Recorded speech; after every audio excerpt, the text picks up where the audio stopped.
Hi guys! So ayun, for today's video, i-bake na natin yung Oreo cream cheese cookies, yung ingredients na pinakita ko sa inyo dun sa mga binili ko sa Walmart before. So ayun, nagluto rin ako ng spaghetti kanina. And then si Bianca, magdi-dinner muna siya. So ito yung mga ingredients: unsalted na butter, original na cream cheese, Oreo, tas vanilla. Tas dapat white sugar, pero pwede na to kasi wala akong white sugar. And then, meron pa akong parchment paper from before.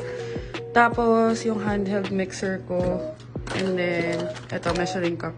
Tsaka, baking tray.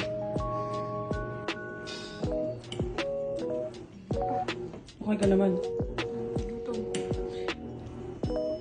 So, itong Oreo, transfer lang natin sa Ziploc kasi ika-crush natin. Pero hindi sobrang durog para at least may chunks pa din dun sa cookies. So, ayan, kahit ganyan lang dapat yung Oreos. And then, next naman, ilalagay na natin yung cream cheese at saka itong unsalted butter dito sa mixing bowl. Medyo maingay lang kasi naglalaba kami.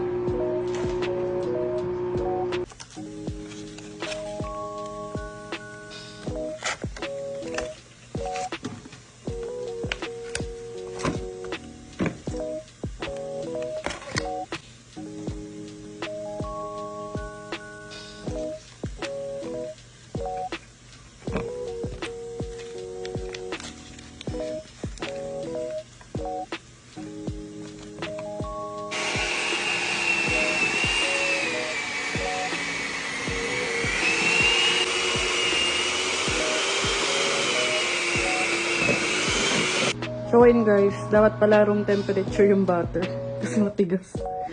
Hindi siya umubra sa mixer. Then kanina nakalimutan ko tong mahalagang ingredient which is yung all-purpose flour. Then ngayon mag-a-add na tayo ng 1/2 cup ng sugar. Ito lang? Ako?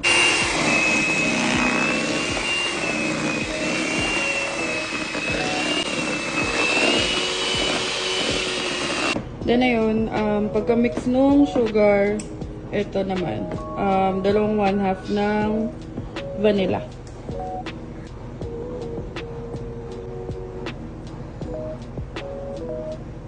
Next na is dalawang cup ng all-purpose flour.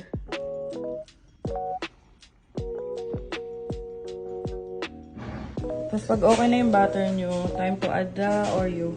Fold na lang yan, hindi na kailangan ng mixer dyan.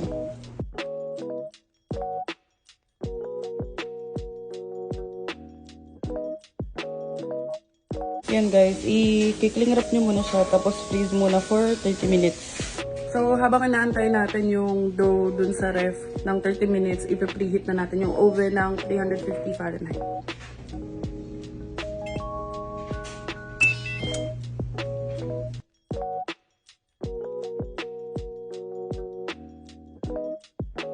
Na pinapalamig na lang.